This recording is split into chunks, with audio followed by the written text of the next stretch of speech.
এই বিছানাটা সব তুললাম, এগুলো বেলায় কাচবো। এখন রান্নাটা করে নিই, তারপরে যা বাদ বাকি কাজ আছে সব বেলায় করবো, যতটা পারবো নিজেকে শুরু করবো।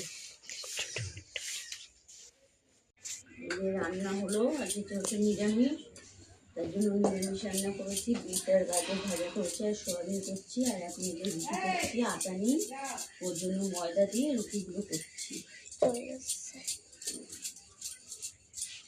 যে এখন গ্যাসটা মুছবো, সার কেটে নিলাম, গ্যাস মুছে যে বাসনগুলো মাজবো, বাসনগুলো মিশিয়ে আজকে অনেকগুলো কাচবো। কাজটা রোজই ঠিকই, এবার একটা ঘর তো, এবার যেহেতু আমার ঘরে ঠাকুর ঠাকুর সবই পাতা আছে, এর জন্য আমি রোজ একটু কাঁচাটা আমার বেশি থাকে। একটা ঘর দুয়ার থাকলে যা হয়, আমার তো আর আলাদা ঠাকুর ঘর নেই। ঠাকুরের জন্য যেহেতু বড় মা ভজনগুলি আমার ঘরে পাতা, ওর জন্য আমি একটুখানি বেশি কাচাকুচি করে পরিষ্কার রাখি, কেননা ঠাকুর ঠাকুর পাতা রয়েছে তো, ওর জন্যই। আর শনি মঙ্গলবার করে যেহেতু নিরামিষ খাই,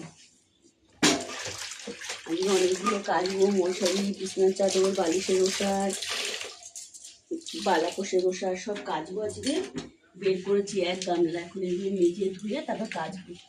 রান্না করে নিলাম কোনো রকম।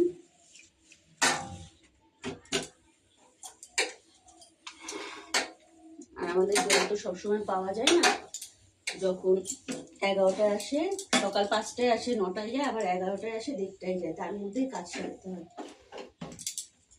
এই যে এতগুলো বাসন এখন মাজবো, নিজে ধুয়ে তারপর আবার কাচবো, ঠাকুরের বাসন মাজবো। আজকে অনেক কাজ আছে, জলের কাজই 1-2 ঘন্টার মতন তাও লাগবে। আর মাছ কি মাছ রয়েছে আমি জানিনি, এখনই দেখিনি, মাছগুলো কাটতে হবে। এই এক মাছ চিনেছে আমুদি মাছ, আমুদি মাছ যেহেতু ওর ভালো লাগে বলে ওর জন্য বাজারে গেলে এই আমুদি মাছ নিয়েছে। আর আমার আমুদি মাছ দেখলে আমার গা জ্বলে।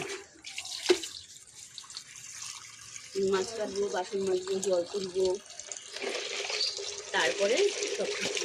আর এই যে বাসন নামিয়ে নিয়েছি,